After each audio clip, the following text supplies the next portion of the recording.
राम नारायण राम मन कण मन गोटिए शक्ति गोटिए कंपन गोटिए चुंबक जहा प्रत्येक वस्तु को निज दिग को आकृष्ट करिवार शक्ति रखे। मन हेउछि आमर चिंतन जेबे केही भल किंबा खराप कथा कहे किंबा जेबे बाच्चा माने पढ़ंती तेबे मन ओ मुंड मिसी एही को धरि थांती ओ विचार करंती। मनरे बहुत बड़ शक्ति थाए। जेतेटिकी शक्ति पृथ्वी आकाश ओ प्रकृति रे अछि सेतेटिकी शक्ति एक मनुष्यर मध्यरे मध्य अछि। एक व्यक्तिर शरीर हेउछि मनर विस्तार। जेपरि बोध थिरु छेना दही ओ अन्यान्य वस्तु बने सेपरि मन व्यक्तिर शरीरर प्रत्येक स्थान रे व्याप्त अछि।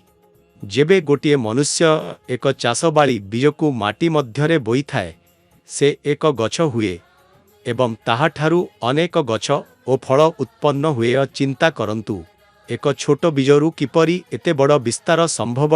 आकाशरू असंख्य तारा नक्षत्र सूर्य ओ पृथ्वी जन्म नेइछि। जेपरि गछ गछड़िया वृद्धि पाउछंती सेपरि पृथ्वी ओ सृष्टि मध्य विकास पाउछि। एही हेउछि एही पृथ्वीर सिस्टम पंचभूतरू सबुठी उत्पत्ति होइछि। आमर शरीर मध्य पृथ्वी जल वायु अग्नि ओ आकाशरू तैयारी। मन ही सेई शक्ति जहा समस्तंकु बांधी रखि थाए। एही मन ही अल्लाह अटे। एही मन ही भगवान। जेपर्यंत गोटिए व्यक्ति निजर मनर मूल्य बुझी नाहंती से पर्यंत तांकर कल्याण संभव नुहे। पृथ्वी रे सबुठारु शक्तिशाली शक्ति हेउछि मन। जेपरि शरीर रे परिवर्तन आसे सेपरि मन मध्य प्रतिक्रिया करे। जिए कर्म करे से माने कल्याण पाए। कौनसी काम करिबा पूर्वरु मन को प्रस्तुत करिबा दरकार। मनर कथा को मनुष्य मानि पारे किंतु मन मानि करि पारिबे नाही। जेबे कौनसी व्यक्तिर मृत्यु हुए ओ तांकर अंतिम संस्कार हुए सेतेबेले तांकर शरीर जेपंच तोरु बनिछि सेठारे ही लीन होई जाए। आकाश प्रकृति पृथ्वी ओ शक्ति को पुनि पुनि प्रणाम करिबा उचित। राम नारायण रामंकर निरंतर जप करिबा उचित कारण एही बीज मंत्र रे समस्त ब्रह्मांड विलीन अछि। आकाशरू शक्ति मिली प्रकृति गठित होइछि ओ प्रकृतिरू ही आमे गठित होइछु।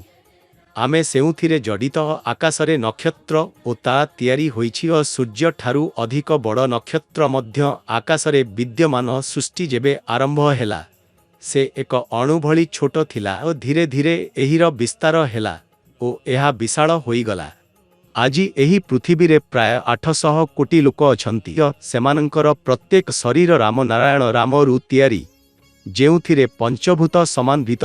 एही पंचत्व आमकु शक्ति विवेक ओ चेतना देउछि। एही विवेक ही आमकु जीवनर सत्य अर्थ बुझाए। जीवन केमिति बंचिबा उचित ओ केमिति चालिबा उचित एहीपरि अत्यंत आवश्यक जे आमे आत्मचिंतन करिबा उचित। आम अंतर्मनर कथा सुनिबा उचित ओ निज विवेकंकर कथा मानिबा उचित। जहापाई जेतेबेले आमे कोनोसी काम करिबाकु जाउछु आम विवेक आमकु ठीक पथ देखाई पारिब।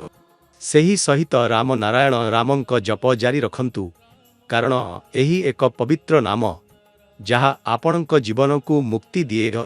एहा आपणक स्वप्न ओ इच्छा मानंकु पूरण करे ओ आपणंकु आपणक अंतरात्मा सह साक्षात्कार कराए।